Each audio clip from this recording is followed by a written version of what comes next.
በስመ አብ በወልድ ወመንፈስ ቅዱስ አሐዱ አምላክ አሜን። በአቡነ ሽኖዳ ሳልሳዊ የተጻፈው የጾም መንፈሳዊነት የተባለው መጽሐፍ በዚህ ቻናል ይተረካል።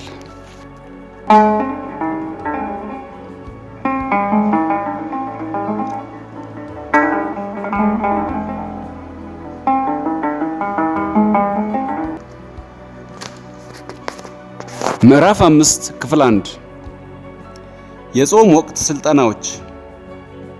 እነዚህ ስልጠናዎች ምንድናቸው?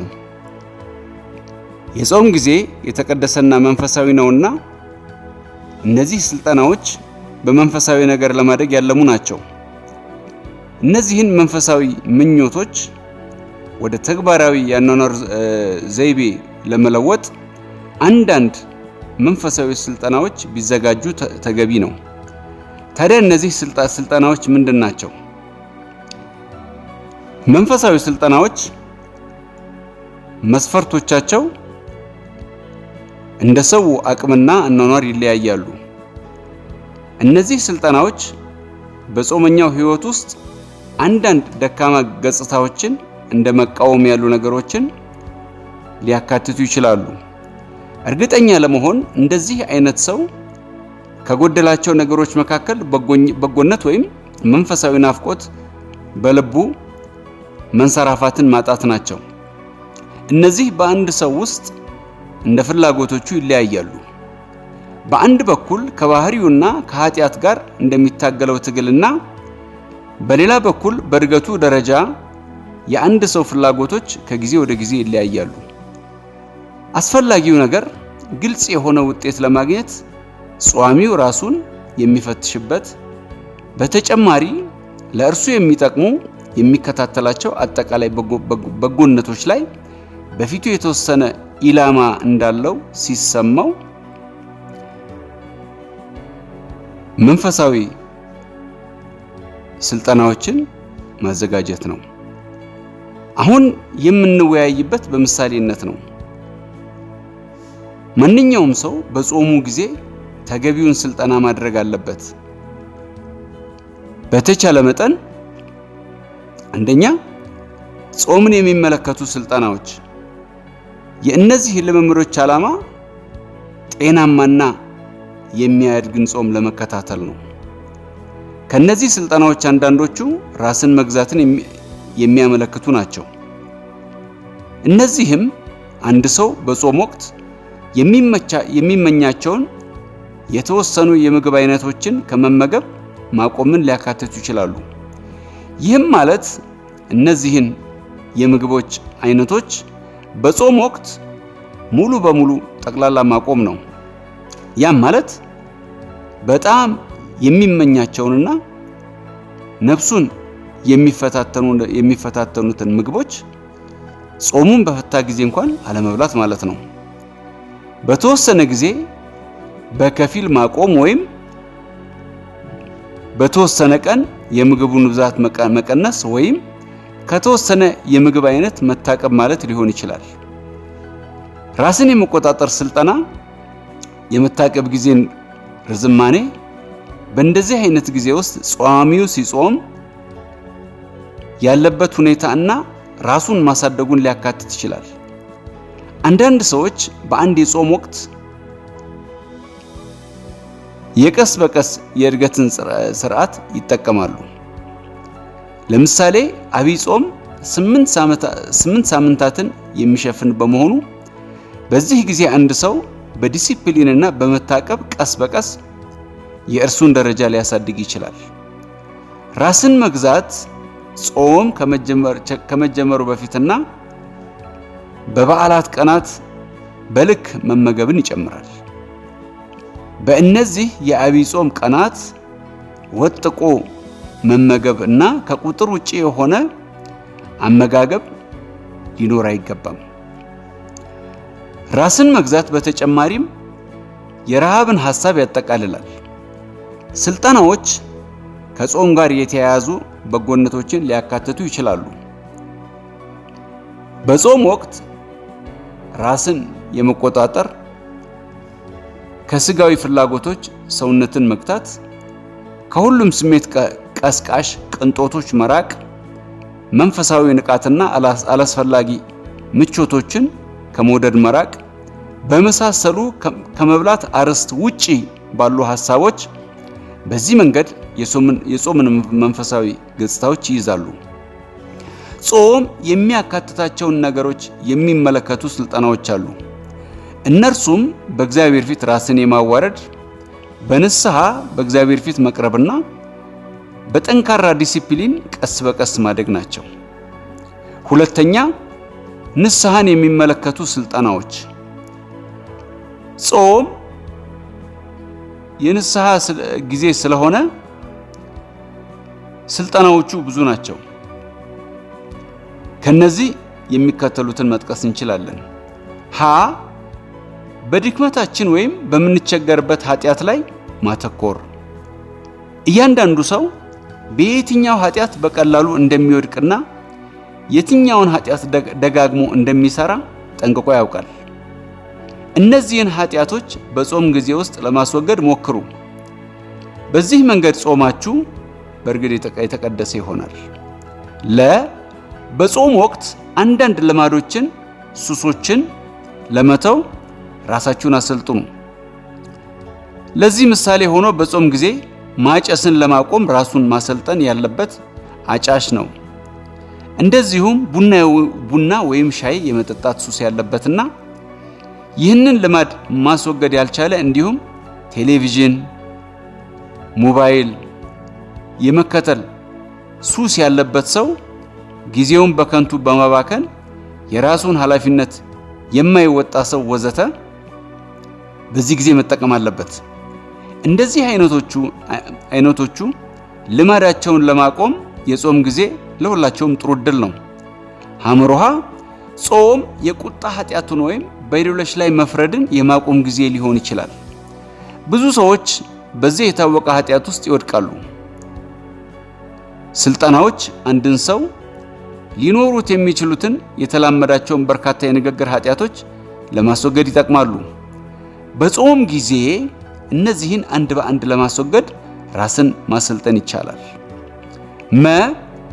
ሰው የመጽሐፍ ቅዱስ ጥቅሶችን በመጠቀም ሰው ኃጢአተኛ ተግባሩን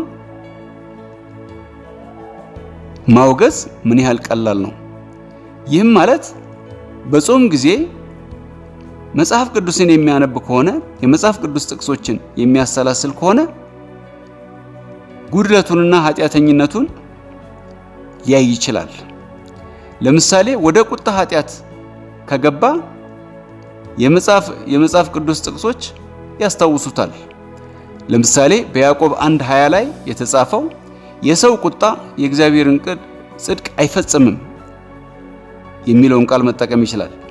ተናዳጁ ሰው ይህን ጥቅስ በየቀኑ ብዙ ጊዜ እየደገመ ማንበብ አለበት። ያም ድምፁን እያወጣ መድገም አለበት። በተለይም በእርሱ ላይ ቁጣ በሚገለጥባቸው ሁኔታዎች ቃሉን በመጠቀም ራሱን ሊወቅስ ይገባዋል። ተቆጥቼ እግዚአብሔርን ፈቃድ ባላደርግ ጾሜ ምን ይጠቅመኛል ብሎ ማሰብ አለበት።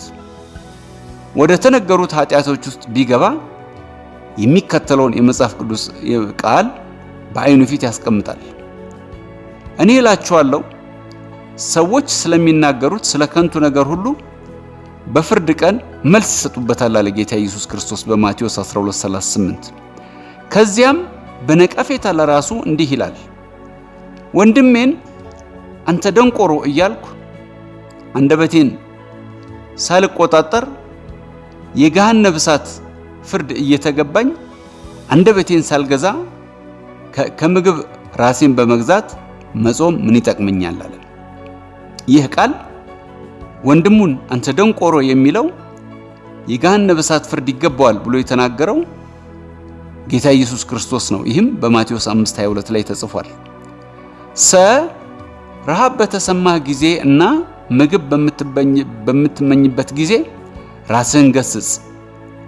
ለራስህ ይህን ኃጢአት ስትተው እኔ ለመብላት እፈቅድልሃለሁ በለው።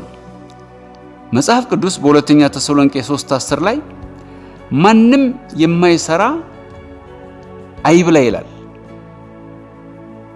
ስለዚህ በጾምክ ጊዜ ነፍስህ በስጋህ ላይ አንዳች ስራ ካላከናወነች አንተም ስጋህን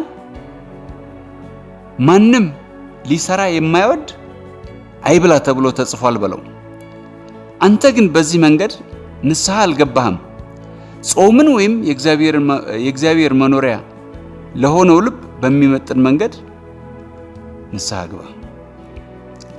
ራስህን ገስጸህ እንዲህ በለው፣ ከእግዚአብሔር የሚለየኝና ጾሜን ሁሉ ከጥቅም ውጪ የሚያደርገውን ያንን ኃጢአት ካልተውኩኝ ከምግብ መራቅ ምን ይጠቅመኛል? በጾማችሁ ወቅት በሕይወታችሁ ያለውን ኃጢአት የጸሎታችሁና የጥረታችሁ ርዕሰ ጉዳይ አድርጉት። በጾማችሁ ወቅት ሌላ ነገር ላይ ከማተኮር ይልቅ የሚያስቸግራችሁ ነገር ላይ አተኩሩ። በሕይወታችሁ ባለው ኃጢአት ሕይወታችሁን ያበላሸው፣ ከእግዚአብሔር ጋር ያላችሁን ግንኙነት ያበላሸው፣ ከቤተሰቦቻችሁ፣ ከወንድሞቻችሁ፣ ከጓደኞቻችሁ ጋር ያለውን ግንኙነት ያበላሸው፣ ትዳራችሁን ያበላሸውን ኃጢአትና ጉድለት እሱን አስባችሁ እሱ ላይ አተኩሩ፣ እሱ ላይ ስሩ። በጥንቃቄና በትክክል ለመቃወም ሙሉ በሙሉ ትኩረት ስጡ። በእግዚአብሔር ፊት ራሳችሁን አፍስሱ። ጌታ ሆይ ከዚህ ኃጢአት አድነኝ በሉት። በዚህ ውስጥ ድክመቴን እቀበላለሁ፣ ያላንተ እርዳታ አላሸንፈውም። ጌታ ሆይ ስለ ድክመቴ ማረኝ። ይህ ኃጢአት ከሕይወቴ ከመወገዱ በፊት ይህን ጾም ማጠናቀቅ አልፈልግም በሉት። ስለምትቸገሩበት ኃጢአት የሚናገሩ የመጽሐፍ ቅዱስ ጥቅሶችን ሰብስቡና ያለማቋረጥ እንድታነቧቸው በፊታችሁ አስቀምጧቸው። ጾምህ በእግዚአብሔር ፊት ብርታትን በማግኘት ኃጢአትን ለማሸነፍ የተጋድሎ ዘመን ይሁንልህ። በዚህ አይነት ተጋድሎ ውስጥ ሆናችሁ ከጾማችሁ ራሳችሁን አሰልጥኑ። እንደ ጌታ ቃል ጾም ክፉን ያስወግዳል፣ በውስጤ የሚዋጉትን ሰይጣኖችና ኃጢአቶች ያስወጣቸዋል። ጾም ከጸሎት ጋር ሲጣመር ሰይጣኖችን እንዳስወጣ ኃጢአትን ያሸንፋል በሉ። ሶስተኛ የብቸኝነትና የዝምታ ስልጠና። መጽሐፍ ቅዱስ ጾምን ቀድሱ፣ ቅዱስ ጉባኤን አውጁ እንዳለ በኢዩኤል 1:14 ላይ አንብበን ከላይ አይተናል። ይህን ጥቅስ በፊታችሁ አስቀምጡትና በብቸኝነት ውስጥ ራሳችሁን አሰልጥኑ። ብቸኝነት ማለት ከእግዚአብሔር ጋር ጊዜ ለማሳለፍ ራስን ማግለል ማለት ነው። ትኩረታችሁን በሬዲዮ፣ በቴሌቪዥን ወይም በመጽሔቶች ላይ አድርጋችሁ ቤት ውስጥ ተዘግታችሁ ስታወሩ እየዋላችሁ ወይም የኃጢአት አስተሳሰብ እየተካፈላችሁ ምንም አይነት መንፈሳዊ ሥራ ሳትሰሩ በቤታችሁ ራሳችሁን ብታገሉ ትርጉም የለውም። ራሳችሁን ማግለል የመኝታ ክፍላችሁን በር ዘግታችሁ ከእግዚአብሔር ጋር ሆናችሁ በመንፈሳዊ ምቾት ውስጥ መደሰት ነው። ከመጽሐፍ ቅዱሳችሁ ጋር የቅዱሳንን የሕይወት ምስክርነቶች ይዛችሁ በጸሎትና በስግደት ራሳችሁን አግልሉ። መንፈሳዊ አጀንዳ ያለው ሰው ሁሉ መገለልና ከእግዚአብሔር ጋር ለብቻው መሆንን ይወዳል። በመገለላችሁ በመንፈሳዊ ነገር የምትጠቀሙ ከሆነ እናንተ መገለልን ትከተላላችሁ፣ የእግዚአብሔር በረከትም እንደሆነ ይሰማቸዋል። ስለዚህ መርሃ ግብርን አዘጋጁ፣ ለመተግበርም ራሳችሁን ስጡ። በዚህ ጊዜ ከጓደኞቻችሁና ከሁሉም መዝናኛዎች ራሳችሁን ነፃ ለማውጣት ሞክሩ። በዚህ ጊዜ እግዚአብሔር እውነተኛ ጓደኛችሁ ነውና ምንም ጥቅም ለሌለው ንግግር ራሳችሁን ላለማስገዛት ራሳችሁን አሰልጥኑ። ከዚያ ከእግዚአብሔር ጋር ለመስራት ራሳችሁን መጠበቅ ትችላላችሁ። በጾም ጊዜ ራሳችሁን ማግለል ካልቻላችሁ የሚከተለውን ሞክሩ። አንዳንድ ስራ ዝግ በሆኑባቸው ቀናት ይህንን ስልጠና ተጠቀሙ።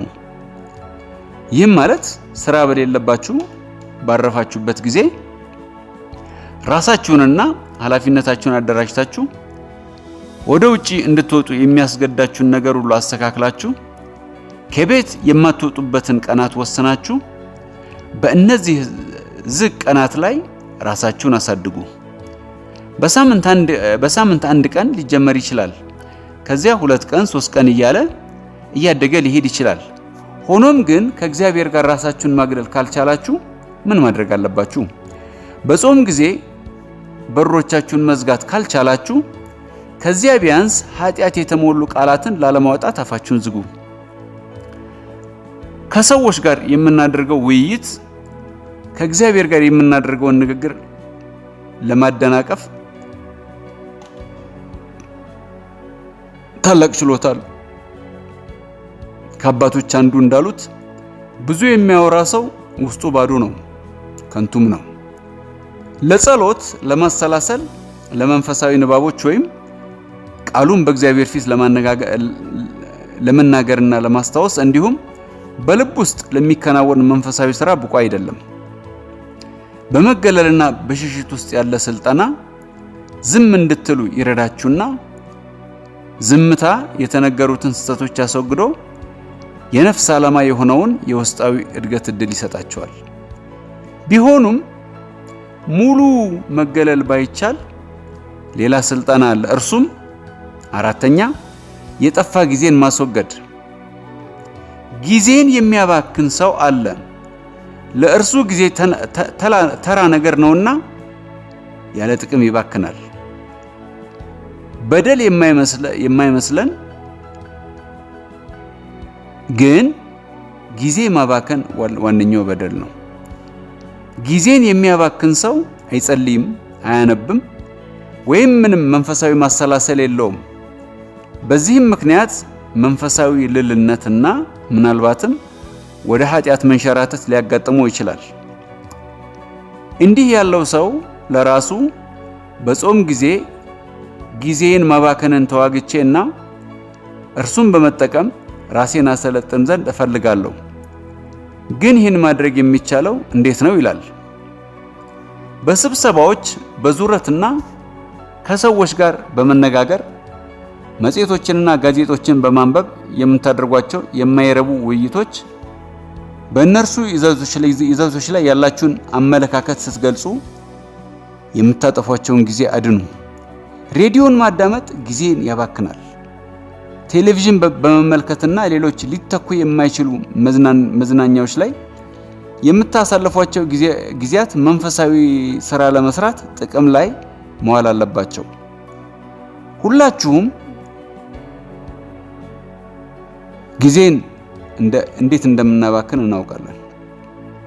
ስለዚህ የሕይወታችን ዋና አካል አድርገን የምናጠፋውን ጊዜ በተቻለ ሁኔታ እንዴት ማዳን እንደሚቻል መወሰኑ የተሻለ ሊሆን ይችላል።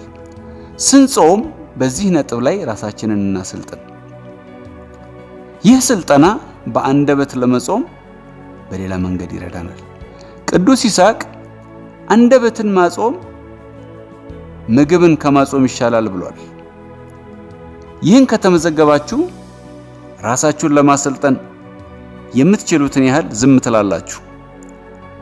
ይህን ማድረግ ካልቻላችሁ ከዚያ የሚከተሉትን 3 መልመጃዎች ተጠቀሙ። ሀ አስፈላጊ ካልሆነ በስተቀር ውይይት አትጀምሩ።